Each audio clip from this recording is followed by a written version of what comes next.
নমস্কার সবাইকে, আমার প্রথম ব্লগে সবাইকে স্বাগত। তো আজকে আমি যাব পুজো দিতে, তো সেই জন্যই মিষ্টি কিনে নিলাম। এরপর একটু তেল ভরে নিলাম গাড়িতে। ফাইনালি মন্দিরের সামনে চলে এসেছি। এখানে একটা বড় বট গাছ রয়েছে। তো গরমকালে এখানে বেশ মনোরম পরিবেশ তৈরি হয়। এমনিও পরিবেশটা ভীষণই সুন্দর, সারা বছরই সুন্দর থাকে। আর ওই দেখো ওই যে মন্দিরটা, তো মন্দিরটা একটু ছোটোখাটো হলেও ভীষণ সুন্দর, মাও জাগ্রত। আর দেখো চারিদিকে বন জঙ্গল। তো আর ওই সাইডে গ্রামটা, হ্যাঁ ওই সাইডে, আর ওই দিক দিয়ে রাস্তা, তো ওইখান দিয়েই আমরা এলাম।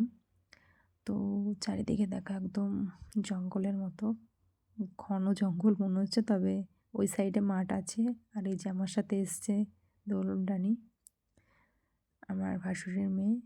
তো বন্ধুরা একটা কথাই বলবো যে দেখো, প্রথম ব্লগ ভিডিও করছি, তো প্রথমেই তো আর আর খুব ভালো একটা করতে পারবো না, কথা বলতেও প্রবলেম হবে। এবার কথা বলায় ভুল ত্রুটি অনেক পাবে। তো তোমরা নিজের বোন, দিদি কিংবা বন্ধু মনে করে না অ্যাডজাস্ট করে নিও। ভুল ভ্রান্তি হলে ক্ষমা করে দিও।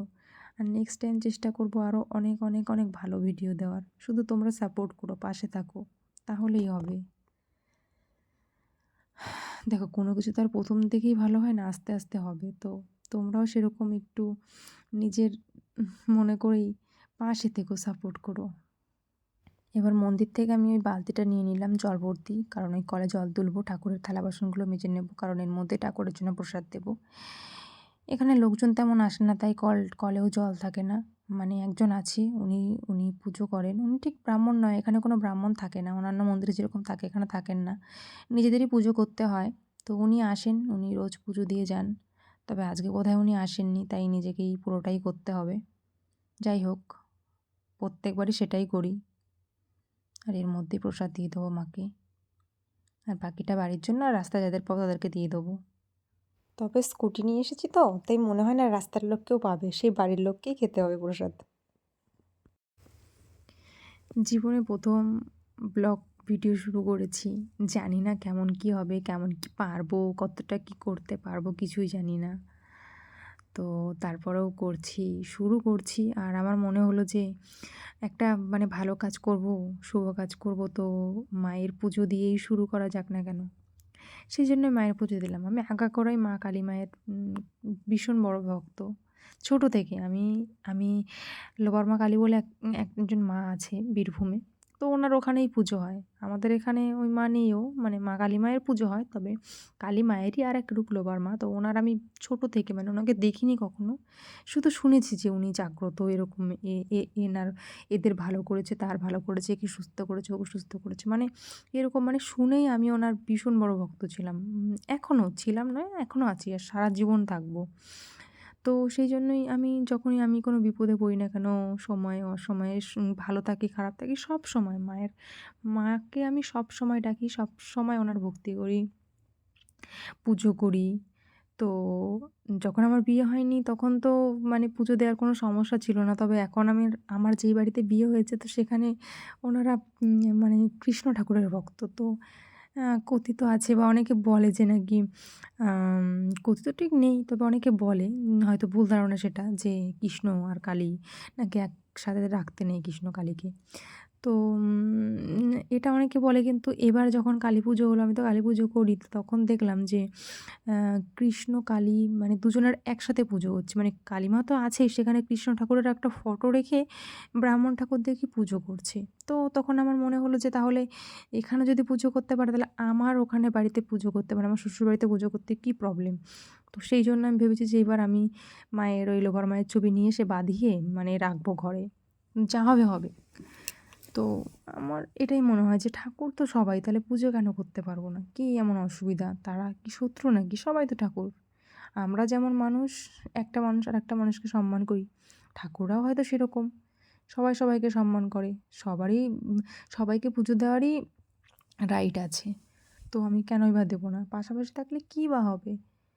মানুষের মধ্যে যেমন হিন্দু, মুসলিম, ধনী, দরিদ্র এসব কোনো ভেদাভেদ করে না, করতে নেই। তো তাহলে ঠাকুরের মধ্যে কেন করব?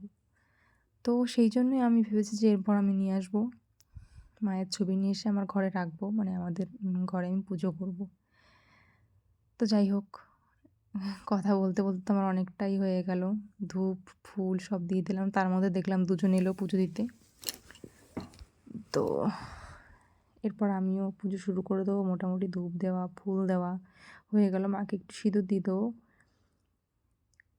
এই যে ওনারা দুজনও এসে পুজোর যোগাযন্ত্র শুরু করে দিয়েছে। তো পুজো দিলে কি হয় বলো তো, মনটা না একদম ফ্রেশ হয়ে যায়, মানে এত ভালো লাগে, মানে আর মনের মধ্যে কোনো দুঃখ চিন্তা ভাবনা এগুলো আসেই না। তো জানি না ইউটিউব থেকে কতটা কি করতে পারবো না পারবো না জানি না, তবে যাই হোক না কেন এগুলো তো স্মৃতি হয়ে থাকবে। মানে আমি কোনোদিনও থাকি বা থাকি না, জানি না কি হবে।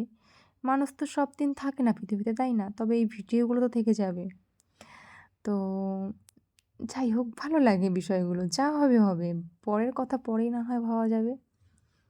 এখন তো করি, তো অসুবিধার কি আছে?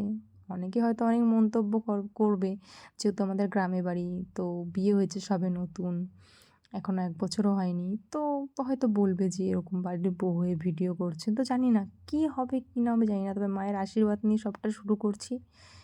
সবটা যেন ভালো হয় মা, তুমি দেখো। যাই হোক না কেন তুমি পাশে থেকো, তাহলেই হবে। আর বাড়ির সবাইকে তো আমি ম্যানেজ করে নেব। হ্যাঁ, আমার হাজব্যান্ডও খুব একটা পছন্দ করে না, তবে এই যে আমার ভালোর জন্য, মানে আমার মন খুশি করার জন্য সব মেনে নেয়।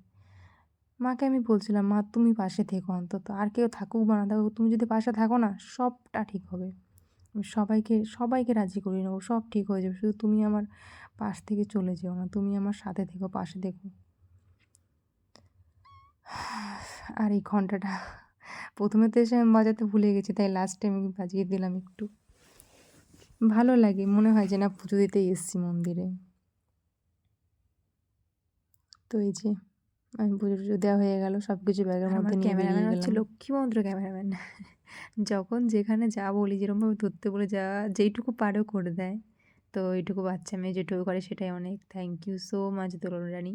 তো যাই হোক, এরপর বাড়ি চলে ফাইনালি যাব। বাড়ির উদ্দেশ্যে রওনা দিয়ে দিলাম, বাড়ি গিয়ে কথা হচ্ছে চলো। বাড়ি চলে এসে সবাইকে প্রসাদ দিয়ে ছাদের উপরে উঠে গেলাম।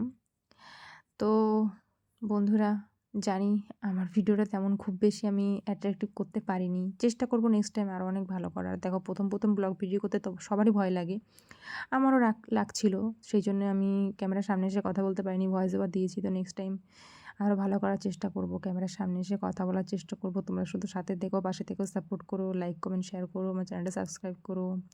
Thank you.